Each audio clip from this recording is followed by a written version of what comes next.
Well, in Liverpool, a demonstration held outside England's oldest mosque attracted attention after religious leaders embraced protesters, offering them food after they'd been locked inside for several hours. I'm pleased to say we're joined now by Adam Kelwick, who's an imam at the Liverpool Mosque, and Dr. Abdul Hamid, who is the chairman. Morning to you both. Morning. Thank you for coming in.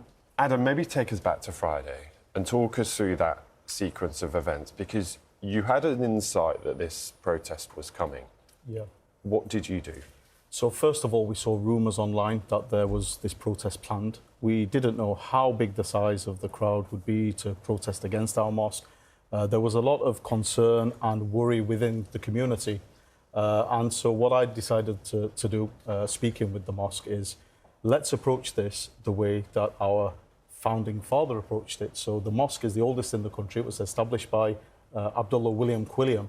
And actually, over 120 years ago, there were radical rioters who came to the mosque, threw stones at the mosque, broke the windows, and his response the day after, and this is back in the Victorian times, the late 1800s, he decided to open his doors and invite people in and talk about things. So we decided to do the same.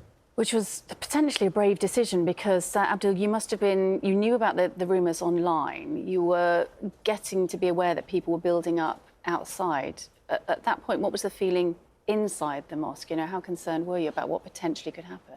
We were prepared for the worst, I think. We were thinking this could turn out very nasty and a repeat of Southport. Doing what we did outside was, I think, a brave thing, because just to, you know, sit outside the mosque with supporters, you had that sense of anxiety that if things went pear-shaped, then you'd have to retreat back into the mosque, batten down the hatches, and play it safe, really. We're just looking at the pictures now. These are from Friday. So you went outside. You offered food, and you spoke to some of these protesters. Yeah, our kitchen staff were amazing. We made preparations in advance to get 200 burgers ready, lots of chips for everybody. When we deemed that the situation was calm enough and there wasn't any risk of violence, which is very important, things have to be safe and secure before you can have that dialogue. And the police talked to you about that? Yeah, we liaised with the police. Actually, we were told by the police several times before, we don't think it's the right time. Right. So we waited for the right time. Actually, we waited 3 hours. Events started at 7. We waited until after 10. We saw that things were calm, and then we took the bag of food, we walked across the road, we smiled at people. Before you knew it, we were sharing food with them. We were talking with them. More importantly, we were listening to them, because a lot of people had a lot of things that they just wanted to get off of their chests. Yeah. And by the end of it, we were hugging, we were shaking hands, we were exchanging details, and they were saying that they would love to take us up on the offer of coming into the mosque at another time where we can open our doors and start to speak to each other. So it was overwhelmingly positive. And Abdul, what were they asking? What did they want to know? What were they unsure of? I think the fear of the unknown, really. They didn't know what mosques represented, especially the Liverpool Mosque was an iconic building. I think a lot of the people who came to protest against the mosque didn't know exactly what they were doing. They were protesting along with lots of other people, watching TikTok and social media, having read some information, misinformation, whatever you want to call it. But they had questions they wanted to ask. I think one of them asked about, we were angry at the police, so we turned up.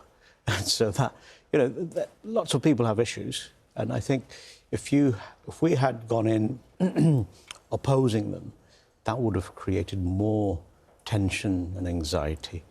And this is where this gesture was an amazing thing to do. So this was on Friday. You will have seen the protests escalate across the UK, across particularly England and Northern Ireland over the last couple of days. What do we learn from your experience going forward? Because there are a lot of people really worried in communities, tensions between communities. What can you share in terms of maybe just giving people a little bit of hope that actually things aren't as bad as they might appear? There are lots of lessons to take. I've just arrived back from Scotland. I was invited to a mosque in Glasgow to speak to actually the Muslim youth there. You know, these young Muslim men with lots of testosterone running through their veins, and you know, they're hearing mixed messages as well, because people are telling them, no, we have to go out on the streets and we have to defend ourselves. And so I just explained to them the concept of a tough guy or a strong man from the Islamic tradition. And we're taught that the truly strong person is the one who's able to subdue their anger, even when it's justified. And so we talked about things like that. We talked about the Quranic message, which says, and when you're addressed by ignorant people, respond with the greeting of peace. And you know, so the work is continuing. When I leave here now, I've actually received an invitation from one of the leaders of the protest movement in Liverpool, who reached out to me after this event. He contacted me online. He said, a few people have said I should speak to you. You seem like a reasonable person. Would you like to go for a coffee? And so I'm building bridges now with one of the main people who were involved in the protest on the Saturday, not the ones on Friday, on the Saturday. And so that's what it's about. It's about listening to each other, coming together. And I guarantee you, when we have this dialogue, which, by the way, we've been doing for many years, we've been dealing with members of far-right organisations, the EDL, Football Lads Alliance, and all these members before, and we always have these beautiful interactions when we realise that we're all humans, and all of the problems, all of the societal problems which people are complaining about, when I explain to them that actually we are suffering from those as well. It's not exclusive. Whatever complaint you have, me and my family, as well as you and your family, are suffering for it. And then I invite them, if you're serious about changing things, then we have a team of volunteers in our mosque. Let's change it together. Bring your people, we'll bring our people, and we'll work together to solve these issues. Adam, Abdul, thank you so much for coming in. Really nice to talk to you this morning. And those images, those photos really are striking, aren't they, given everything that we've seen over recent days. So thank you. Good to talk to you. Thanks. Now then, it is...